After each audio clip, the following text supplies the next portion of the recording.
આજે આ વિજ્ઞાન અને ટેકનોલોજીના સમયમાં અને મોંઘીદાટ ગાડીઓના આ સમયકાળમાં જે છે અશ્વનું મહત્વ ક્યાંક ને ક્યાંક ઘટતું જાય છે. જોકે જે અશ્વપ્રેમી છે એ તો છે જ, અશ્વને માને છે, ચાહે છે દિલથી, એ તો છે જ, પણ જે અશ્વપ્રેમી નથી ને એવા લોકો જે છે એ ક્યાંક ને ક્યાંક એવા લોકોને સાચા અર્થમાં અશ્વપ્રેમ કોને કહેવાય એ વાત સમજાવવા અર્થે મેં એક 5 દુહા લખ્યા છે. અને એ 5 દુહાનો કાંઈક ને કાંઈક અર્થ નીકળે છે, પણ એમાં જે છેલ્લો દુહો છે ને એ દુહાનો અર્થ તો માત્ર એક અશ્વપ્રેમી જ સમજી શકે.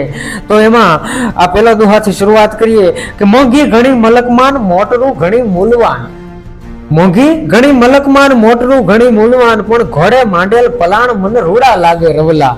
મોંઘી ઘણી મોટરું અને એના કરોડોમાં વેચાણ. મોંઘી ઘણી મોટરું અને એના કરોડોમાં વેચાણ, પણ રાંગમાં રોજ કેકાણ રૂડો લાગે રવલા.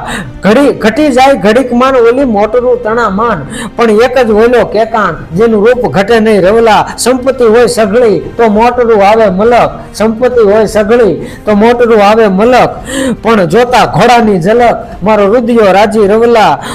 જગત આખામાં મોટરું જોતા આનંદ થાય, જગત આખામાં મોટરું અમને જોતા તો આનંદ થાય, પણ ઘોડા નો દેખાય તો અમારા રતન તરસે રવલા. આ છેલ્લા દુહાનો મતલબ કે મલક આખામાં મોટરું અમને જોતા તો આનંદ થાય, પણ ઘોડા નો દેખાય તો અમારી આંખોના રતન તરસે રવલા.